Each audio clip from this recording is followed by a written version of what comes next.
Hello, नमस्कार बच्चों, कैसे हैं।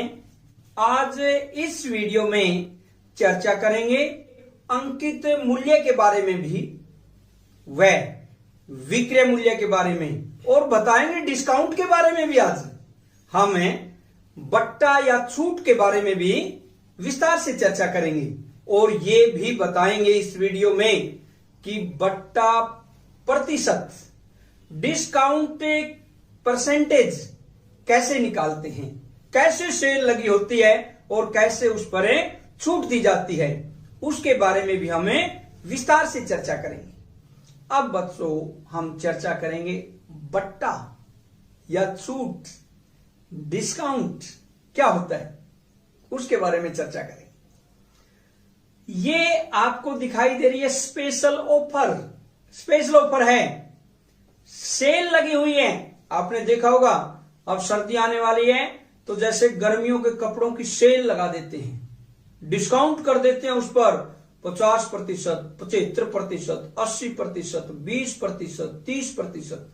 यानी जो गर्मियों के कपड़े इस सीजन में नहीं बिके दुकानदारों के, तो उनको ज्यादा से ज्यादा बेचने के लिए, ग्राहकों को अपनी तरफ रुझाने के लिए एक सेल लगा देते हैं, छूट दे देते हैं, डिस्काउंट कर देते हैं। उसे हम क्या बोलते हैं, बट्टा या छूट। आपने देखा होगा ये सेल आपको दिखाई दे रही है और इसमें 50% डिस्काउंट है, 50% छूट है इस सेल में, या हम कहें कि 50% का बट्टा दे रहा है दुकानदार। और आपके सामने ये जूते, बिल्कुल सही, ये जूते दिखाई दे रहे हैं और जूतों का मूल्य प्राइस क्या है, 500 रुपए।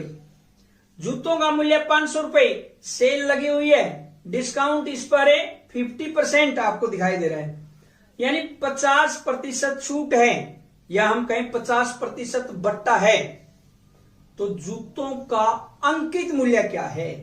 अंकित मूल्य का अर्थ है बच्चों उस पर लिखा हुआ मार्क प्राइस। आपने देखा होगा जब आप जूते लेने के लिए जाते हैं, जूते के जो ऊपर बॉक्स होता है, गत्ता का जो बॉक्स है, उसके ऊपर प्राइस लिखा होता है, उसे हम अंकित मूल्य बोलते हैं। यानी जो मार्केट प्राइस है, जब जूते खरीदते हैं एकदम से उस पर देखेगा अंकित मूल्य क्या है और फिर उस पर कहेगा 20%, 25%, 30%। भाई ये डिस्काउंट दूंगा मैं, तो कोई 20% देता है, कोई 25%। कंपनी का जैसे कोई लखानी है 20% है, एक्शन 25%, ऐसे वो कहां से मिलता है बट्टा, हमें कहां से मिलती है छूट, डिस्काउंट कहां से होता है, अंकित मूल्य से।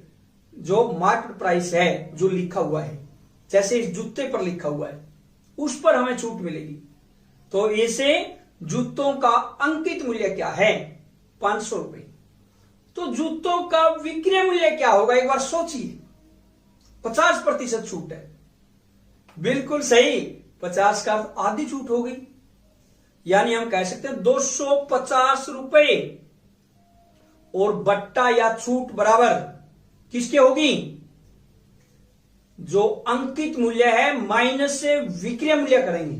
अंकित मूल्य माइनस से विक्रय मूल्य, या बट्टा या छूट क्या आएगी, अंकित मूल्य क्या है 500 रुपए और उसमें विक्रय मूल्य कितना, 250। 500 माइनस 250 बराबर कितना आएगा, 250 रुपए। ये था आपका बट्टा या छूट। या आपको 500 रुपए के जूते 250 रुपए में मिल रहे हैं। बच्चों हम चर्चा करेंगे बट्टा प्रतिशत।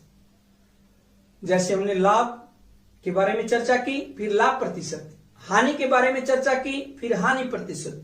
अब हमने बट्टे के बारे में चर्चा की, आपको पता लग गया बट्टा क्या होता है, छूट या डिस्काउंट क्या होता है। अब हम बट्टा प्रतिशत के बारे में भी विस्तार से चर्चा करेंगे। बट्टा प्रतिशत, जैसे बच्चों आपको ये कमीज दिखाई दे रहा है, इस पर मूल्य कितना लिखा हुआ है, प्राइस 800 रुपए। जो मूल्य लिखा हुआ है, जो मार्केट प्राइस है, उसको हम क्या बोलते हैं, बिल्कुल सही, अंकित मूल्य। यानी हम कह सकते हैं कमीज का अंकित मूल्य जो आपको दिखाई दे रहा है कमीज पर, आप कहीं पर भी दुकानदार के पास कमीज, पैंट कुछ भी खरीदने के लिए जाते हैं और उस कमीज के ऊपर भी टैग लगा होता है, पैंट के ऊपर टैग लगा होता है और उस टैग पर मूल्य लिखा होता है और उस मूल्य पर दुकानदार छूट करता है, डिस्काउंट देता है, बट्टा देता है, जैसे इस कमीज के ऊपर दे रहा है। इस कमीज में 800 रुपए इसका अंकित मूल्य है और दुकानदार कितने में बेच रहा है इसे? कमीज का विक्रय मूल्य 760 रुपए, वो ग्राहक को 760 रुपए में दे रहा है। इसका अर्थ बच्चों बट्टा कितना हुआ, या हम कह सकते हैं छूट। बट्टा कितना हुआ? अंकित मूल्य 800 रुपए है और विक्रय मूल्य 760 रुपए है, क्योंकि बट्टा बराबर होता है अंकित मूल्य माइनस विक्रय मूल्य है और बट्टा बराबर होगा अंकित मूल्य में से घटा दीजिए विक्रय मूल्य को, कितना आएगा? 800 माइनस 760 बराबर किसके आएगा? 40 रुपए। यानी वो दुकानदार इस कमीज पर 40 रुपए का बट्टा दे रहा है या 40 रुपए की छूट दे रहा है। अब बट्टा प्रतिशत निकालना, हमने बट्टा तो जस्ट अभी किया था हमने, बट्टा निकालना तो आता है वे, अंकित मूल्य में से विक्रय मूल्य घटा देते हैं, बट्टा आ जाता है। लेकिन अब हम चर्चा कर रहे हैं बट्टा प्रतिशत। बट्टा प्रतिशत बराबर बट्टा बटा में अंकित मूल्य है, यानी बटा में अंकित मूल्य क्यों लिया? क्योंकि जो बट्टा मिल रहा है हमें किस पर मिल रहा है? अंकित मूल्य पर, मार्क प्राइस पर हमें डिस्काउंट मिल रहा है या छूट मिल रही है। तो हम आधार किसे मानेंगे? अंकित मूल्य को। वहां पर हमने आधार किसको माना? क्रय मूल्य को, क्योंकि जो लाभ या हानि हुई वो क्रय मूल्य पर हुई, इसलिए हमने आधार वहां पर क्रय मूल्य को माना। कभी भी लाभ या हानि विक्रय मूल्य पर नहीं होती, हमेशा क्रय मूल्य पर होती है। ऐसे ही जो हमें बट्टा मिल रहा है, जो हमें छूट मिल रही है, जो हमें डिस्काउंट मिल रहा है, वो किस पर मिल रहा है? अंकित मूल्य पर। इसलिए आधार हम बच्चों किसे मानेंगे? अंकित मूल्य। तो बट्टा प्रतिशत बराबर किसके हुआ? बट्टा बटा अंकित मूल्य गुणा में 100, बिल्कुल सही। और बट्टा प्रतिशत बराबर किसके होगा बच्चों? अब इसकी वैल्यू पुट कर दीजिए बस। ऊपर बट्टा है, बट्टे की जगह 40, बट्टा में अंकित मूल्य है, अंकित मूल्य कितना आएगा? 800 और गुणा में 100। अब हम क्या करेंगे? 2 जीरो से 100 वाली 2 जीरो को कैंसिल कर देते हैं, नीचे 8 बच जाता है। 8 को और 40 को 8 से विभाजित करते हैं, 8 नीचे वाला कैंसिल। जो 40 है बच्चों ऊपर, उसको जब 8 से विभाजित करेंगे क्या आएगा? 5। यानी जब 8 से विभाजित करते हैं 40 को, भागफल क्या आता है? 5। यानी इसका अर्थ बट्टा प्रतिशत बराबर किसके होगा? 5%। बिल्कुल सही। और अब बच्चों इस आंसर को भी हम चेक करेंगे एक एक नियम से, जैसे हमने लाभ व हानि में किया था, बिल्कुल उसी प्रकार। 800 रुपए पर बट्टा बराबर कितना है? 40 रुपए। और 1 रुपए पर बट्टा कितना होगा? 40 बटा में 800। क्यों? क्योंकि कम होगा 1 रुपए पर बट्टा, 1 रुपए पर छूट कम मिलेगी। किसकी तुलना में? 800 रुपए की तुलना में। तो इसलिए कम के लिए एक एक नियम में बच्चों हम क्या कर देते हैं? भाग 40 बटा में 800। अब 100 रुपए पर बट्टा 1 रुपए की तुलना में, यानी ऊपर 1 रुपए पर बट्टा आ रहा है, उसकी तुलना में क्या होगा? ज्यादा या कम? सोचिए। बिल्कुल सही, ज्यादा। 1 रुपए से तो ज्यादा मिलेगा 100 रुपए पर बट्टा। और ज्यादा के लिए एक एक नियम में क्या करते हैं? क्या करते हैं बताइए? बिल्कुल सही, गुणा। तो हम क्या करेंगे? 40 बटा में 800 गुणा में 100।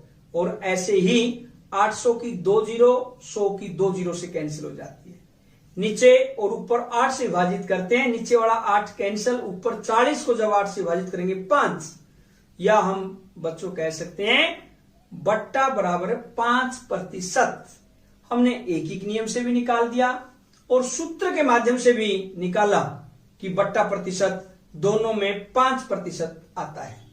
अब बच्चों, अगर आपने वीडियो को बिल्कुल ध्यान से सुना है तो कुछ प्रश्नों पर हम चर्चा करते हैं और वह प्रश्न आपने स्वयं करने हैं, और मुझे पूरी आशा है कि आप उन प्रश्नों को स्वयं बड़े ही आसानी से हल कर पाएंगे। प्रश्न नंबर 1, अरुण एक जोड़ी स्केट्स किसी सेल से खरीद कर लाया जिस पर दिए गए बट्टे की दर 20% थी। यदि उसके द्वारा भुगतान की गई राशि 1600 रुपये है तो अंकित मूल्य ज्ञात कीजिए।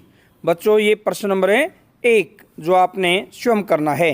और अब देखिए प्रश्न नंबर 2 जिसे आप स्वयं करेंगे।